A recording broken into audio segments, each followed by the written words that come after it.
When you think of Ireland, you might picture rolling green hills and vibrant culture. But in the last 30 years, Ireland has become known for something else, a stunning economic transformation. Once one of Western Europe's poorest countries, Ireland is now a magnet for global tech and finance giants. This journey wasn't a straight line. It's a story of bold decisions, setbacks, and reinvention. From mass emigration and agricultural struggles to a high-tech hub, Ireland's evolution is a lesson in policy, globalization, and national identity. We'll explore the policies that sparked its growth, the sectors powering its economy, and the challenges ahead. Ireland's story is about more than GDP.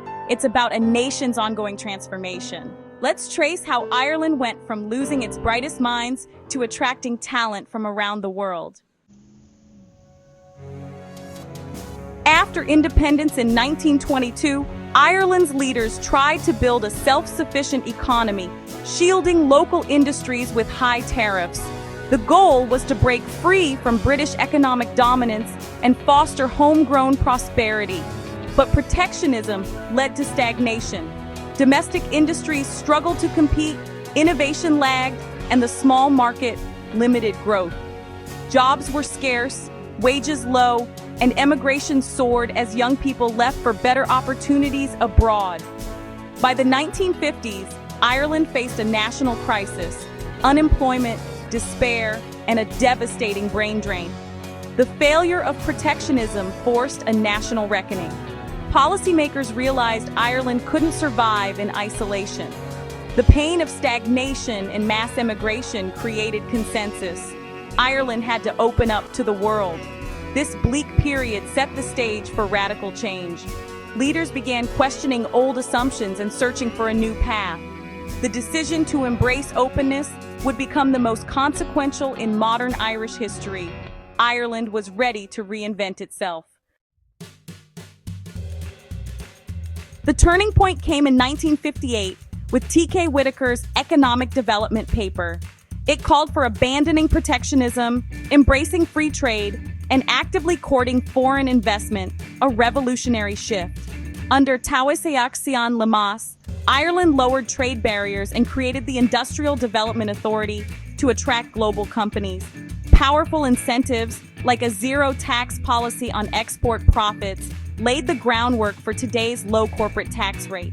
Joining the European Economic Community in 1973 was transformative, giving Irish companies access to a vast market and billions in EU funds to modernize infrastructure and education.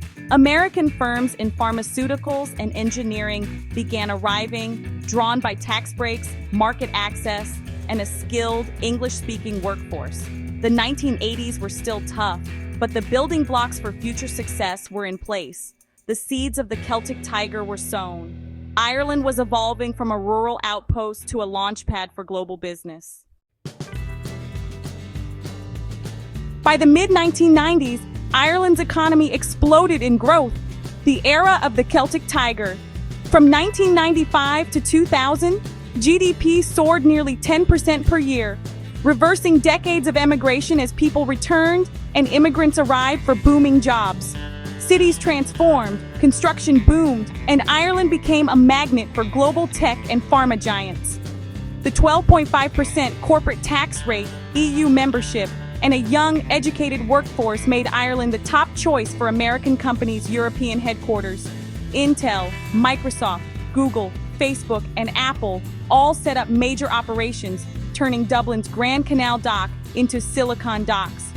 The economy shifted from agriculture to a modern, knowledge-based powerhouse. For the first time, Ireland became a country of net immigration. National confidence soared, and the world saw Ireland as sophisticated and prosperous. In 2005, The Economist ranked Ireland's quality of life as the world's best. The Celtic Tiger was more than an economic boom, it was a psychological revolution. Ireland had finally shed its old image and stepped onto the global stage. But this success would soon be tested. The Celtic Tiger's boom hit a dangerous property bubble, fueled by easy credit and reckless lending. When the global financial crisis hit in 2008, Ireland's property market collapsed overnight. Home values plummeted, developers went bankrupt, and banks were left with billions in bad loans. The government guaranteed bank debts, turning private losses into a public crisis and ballooning the deficit. By 2010, Ireland needed an $85 billion EU-IMF bailout. Austerity followed, deep cuts, tax hikes, and soaring unemployment. Emigration surged again as young people left for work abroad. The Celtic Tiger's roar was silenced, replaced by recession and hardship. Ireland's economic miracle had turned into a cautionary tale. The road to recovery would be long and painful, but Ireland's story wasn't over. Despite the crash, Ireland's recovery was swift and resilient. By 2014, the economy was growing faster than any other EU country, earning the nickname Celtic Phoenix. The multinational sector, tech and pharma, remained strong, driving exports and investment. Unemployment fell from over 15% to below 5%, and government finances rebounded. Construction returned, but a housing shortage and rising costs became new challenges. The crisis taught hard lessons about debt and bubbles, but Ireland's export-driven model proved robust. The country had weathered the storm and re-established itself as a dynamic European economy. Yet, the recovery brought its own pressures, especially in housing and cost of living. Ireland's resilience was clear, but new problems were emerging. The next phase would test the nation's ability to adapt once again.